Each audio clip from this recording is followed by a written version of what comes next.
Seperti yang Gembala Saudara baru katakan tadi, bahwa kerinduan Papa di surga terhadap kita itu bukan untuk melayani dia, tapi fellowship dengan dia. Dan itu betul, saya ulangi lagi.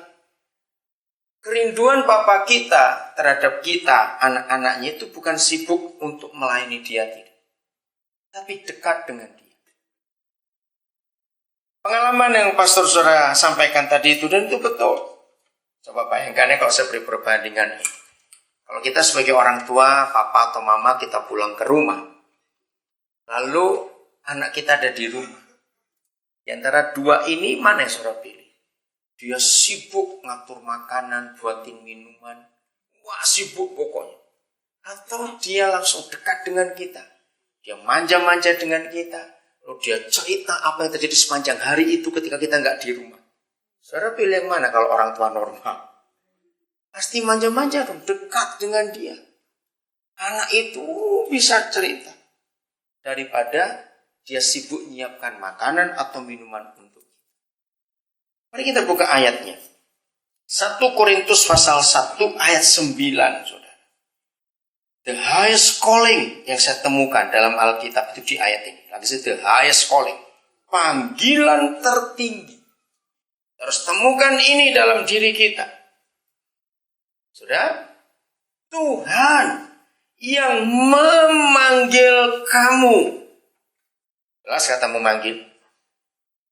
Kepada apa? Persekutuan. Dengan siapa? Anaknya Yesus Kristus. Tuhan kita adalah setia. Jadi panggilan tertinggi bukan sibuk melayani. Bukan sibuk dalam aktivitas, tapi sibuk bersekutu dengan Tuhan Yesus. Nah, pelayanan kita adalah hasil dari persekutuan itu. Akrabnya kita dengan Yesus, Tuhan kita. Saya baca terjemahan The Message. God, who got you started in this spiritual adventure. Kayak katain. Ya, makasih. Spiritual adventure, kata persekutuan, shares with us the life of His Son and our Master Jesus. He will never give up on you. Never forget it. Ini terjemahan The Message. Saudara, ada kata spiritual adventure. Dan itu betul. Kalau saudara ingat buku klasik Kristen, Pilgrim Progress, karangan John Bunyan, itu buku yang terhebat dalam semuanya sejarah. Memang, sejak hari pertama kita mengaku percaya pada Yesus Tuhan kita, sampai akhir hidup kita, itu betul-betul kita sedang dalam adventure. Berjalan ke tempat yang penuh dengan misteri. Dari hari ke hari, tempat atau jalan yang kita lewati itu pasti baru. Kenapa? Karena dia tidak pernah membawa kita balik lagi yang kemarin. Tidak akan. Selalu baru. Maka itu tanda-tanda kekristenan yang harus nampak dalam hidup kita. Bukan rajinnya kita berdoa. Lagi sekali, rajin kita berdoa. Itu hasil dari persekutuan kita. Musa dalam perjanjian lama menuliskan dalam kitab Keluaran berkali-kali.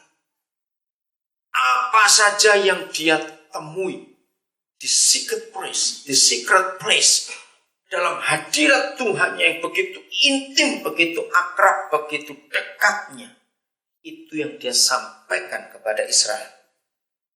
Jadi kita tidak bisa melayani dia tanpa kita bersekutu dengan dia.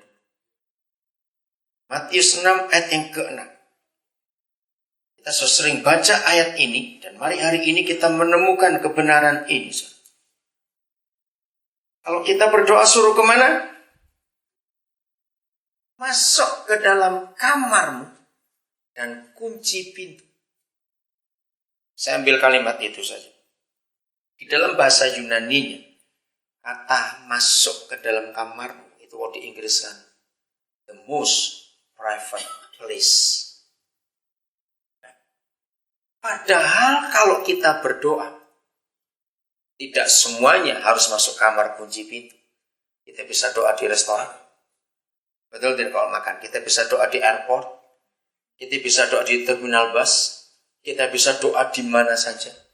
Mengapa kalau kita berdoa yang seperti itu tidak pernah disalahkan? Padahal yang Tuhan Yesus katakan, apabila kamu berdoa, suruh masuk mana? Masuk kamar dan kunci. Hari ini saya mau tunjukkan kepada saudara tentang arti ayat 6 Matius 6 sehubungan dengan 1 Korintus 1 ayat yang ke-9. Tidak boleh ada dua orang di dalam kamar terkunci yang bukan suami istri. Renungkan dia atau tidak? Yang boleh di kamar pakai kunci pintu itu hanya suami istri.